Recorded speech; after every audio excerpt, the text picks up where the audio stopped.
اعوذ باللہ من الشیطان الرجیم بسم اللہ الرحمن الرحیم۔ کل ہم نے سورہ مریم کا آغاز کر لیا تھا اور تقریباً نصف کا ہم ترجمہ کر چکے ہیں، لیکن یہ بات بیان ہونے سے رہ گئی کہ مکی اور مدنی صورتوں کے جس تیسرے گروپ میں اس وقت ہم ہیں، جس کی مکیات کا آغاز ہوا تھا سورہ یونس سے، تو اس میں 9 صورتیں ہم پڑھ چکے ہیں۔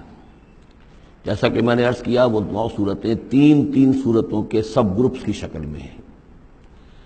ہر سب گروپ میں ایک جوڑا ہے جس کے اندر وہ نسبت زوجیت بتمام و کمال موجود ہے، اور ایک منفرد مزاج کی صورت ہے۔ سورہ یونس، سورہ ہود ایک جوڑے کی حیثیت سے، سورہ یوسف منفرد ہے، ایک ہی نبی کے حالات پر پوری صورت جو ہے وہ مشتمل ہے۔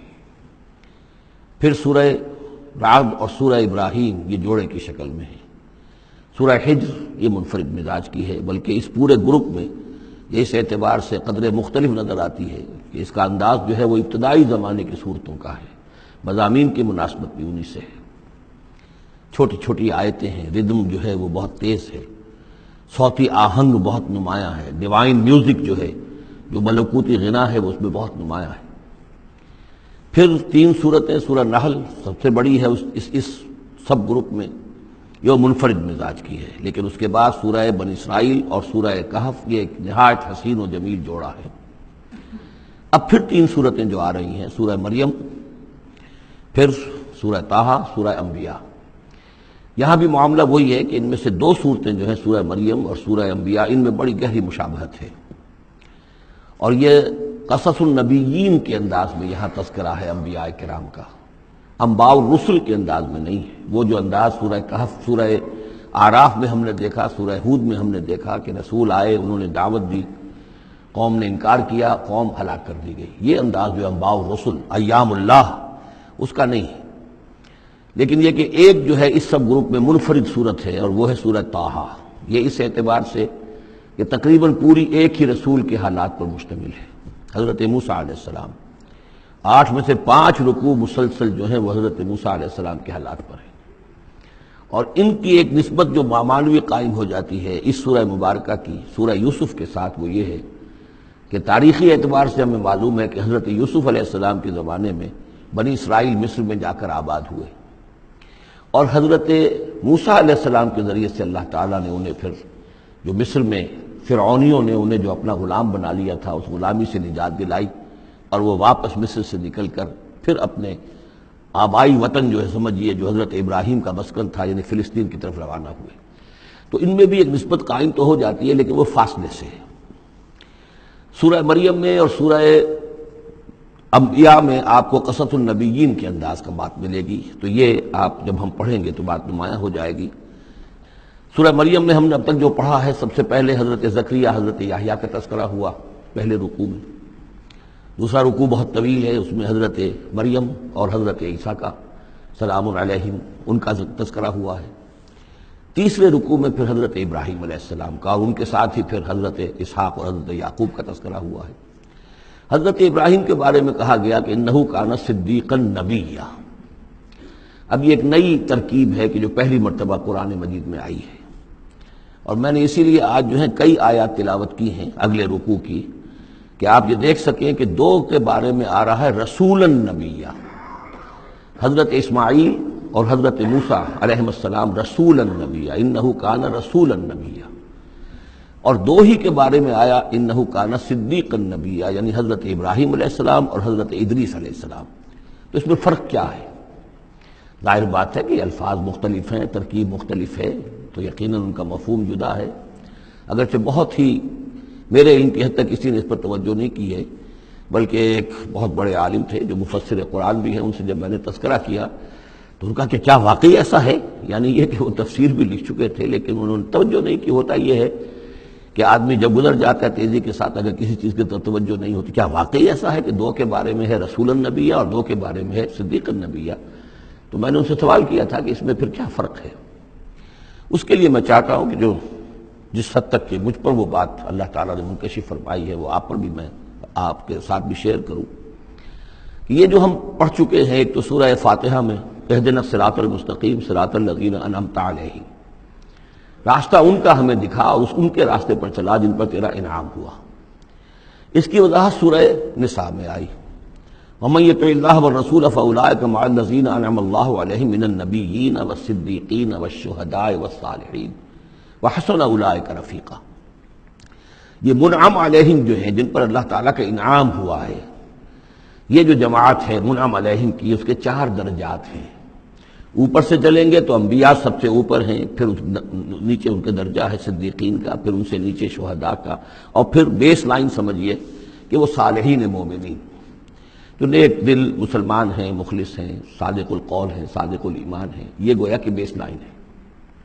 نیچے سے چلیں گے تو اس بیس لائن سے اگر کوشش ترقی کرے گا تو پھر درجہ اس کے لیے کیا ہے؟ شہادت کا ہے، اس کے اوپر ایک درجہ صدیقیت کا ہے، اور یہ آخری درجہ ہے، اس لیے کہ اس سے آگے نبوت کا جو درجہ ہے وہ اکتسابی نہیں ہے، وہ تو وہمی ہے، اور وہ دروازہ بھی اب بند ہو چکا، وہ ہمیشہ کے لیے وہ آؤٹ آف باؤنڈز ہے اب نوع انسانی کے لیے، وہ نبوت کا دروازہ بند ہو چکا۔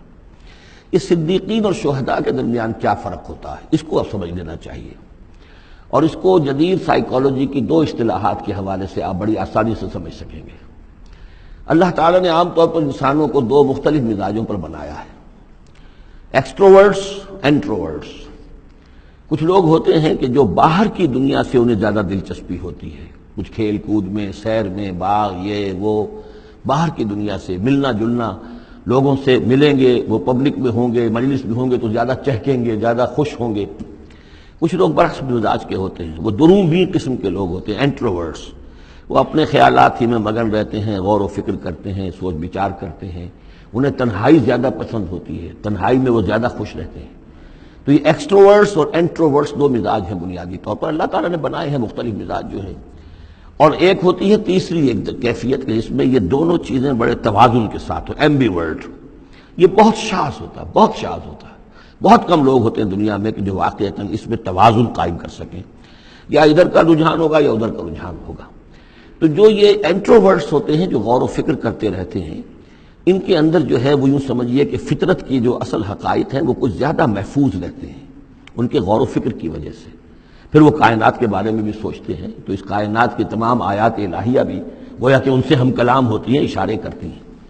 یہ وہ لوگ ہوتے ہیں کہ جن تک گویا کہ وہ حقائق از خود روشن ہو چکے ہوتے ہیں ان تک، کہ جیسے ہم نے سورہ فاتحہ پڑھتے ہوئے کہا کہ کچھ لوگ ہوتے ہیں اپنی فطرت سلیمہ اور عقل سلیم کی رہنمائی میں یہاں تک تو پہنچ گئے کہ اللہ کو پہچان لیا، آخرت کو پہچان لیا، یہ بھی سمجھ لیا کہ اللہ ہی کی بندگی کرنی چاہیے، کیسے کریں یہ پتہ نہیں، اہدنا الصراط المستقیم، اب وہ راستہ مانگتے ہیں کہ ہمیں راستہ دکھا۔ یہ صدیقین ہوتے ہیں، اور ان کی شان یہ ہوتی ہے کہ جیسے ہی کسی نبی کی دعوت ان کے کان میں آتی ہے وہ ایسے لپک کر قبول کرتے ہیں کہ گویا کہ منتظر بیٹھے تھے، جیسے کوئی شخص وضو کر کے بیٹھا ہوا کہ بس اذان کی آواز آئے اور میں چلوں، اتنا ہی ہوتا ہے۔ اسی لیے حضور نے فرمایا ابو بکر رضی اللہ تعالیٰ عنہ کے بارے میں کہ میں نے جس کے سامنے بھی ایمان کی دعوت پیش کی اس نے کچھ نہ کچھ توقف ضرور کیا، سوائے ابو بکر کے ایک لحظے کا توقف نہیں کیا، گویا کہ وہ تو تیار بیٹھے ہوئے تھے۔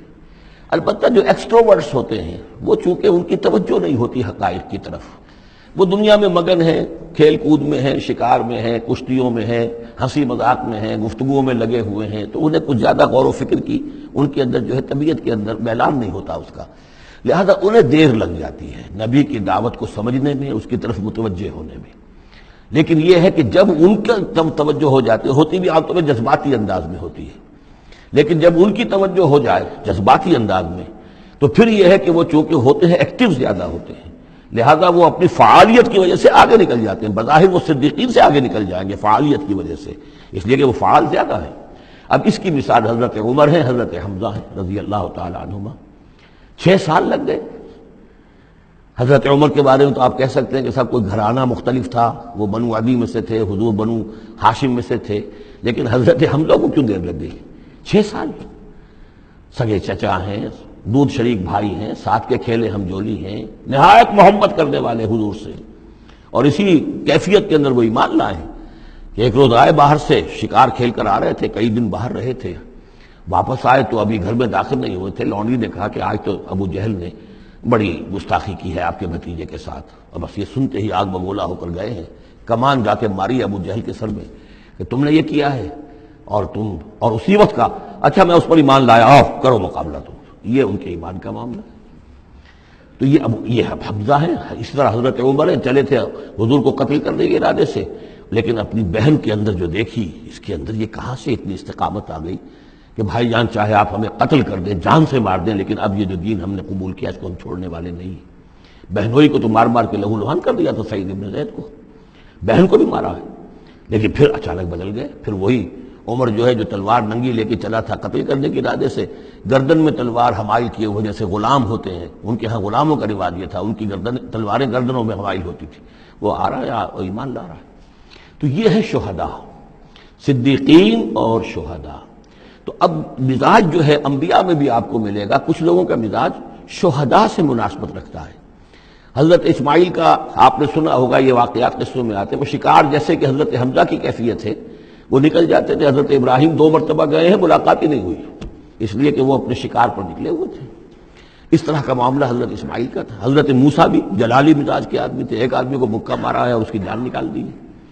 حضرت ابراہیم وہ دوسری قسم، وہ صدیق النبی، ان کے مزاج جو ہے وہ اس نوعیت کا، صدیقیت کے ساتھ مناسبت رکھنے والا۔ تو نبوت تو ان کو بھی ملی، نبوت ان کو بھی ملی، لیکن مزاجی فرق کی وجہ سے ایک صدیق نبی ہے اور ایک رسول نبی ہے۔ اس لیے کہ رسول کے ساتھ جو لفظ مناسبت رکھتا ہے وہ شہادت ہے۔ تمام رسول شاہد بنا کر بھیجے گئے ہیں۔ یہ جو کار رسالت ہے، تبلیغ اور اتمام حجت، اس کے اندر تو عمل کا پہلو زیادہ ہے، اور اس میں پھر شہداء زیادہ نمایاں ہوتے ہیں۔ تو رسولوں کے لیے تو ہے ہی یہ، یا ایھا النبی انا ارسلناک شاہدا ومبشرا ونذیرا وداعیا الی اللہ باذنہ وسراجا منیرا، اور جیسے کہ ہم نے پڑھا وکیف اذا جئنا من کل امۃ بشہید، تو رسولوں کے ساتھ مناسبت لفظ کی جو ہے وہ شہادت کی ہے۔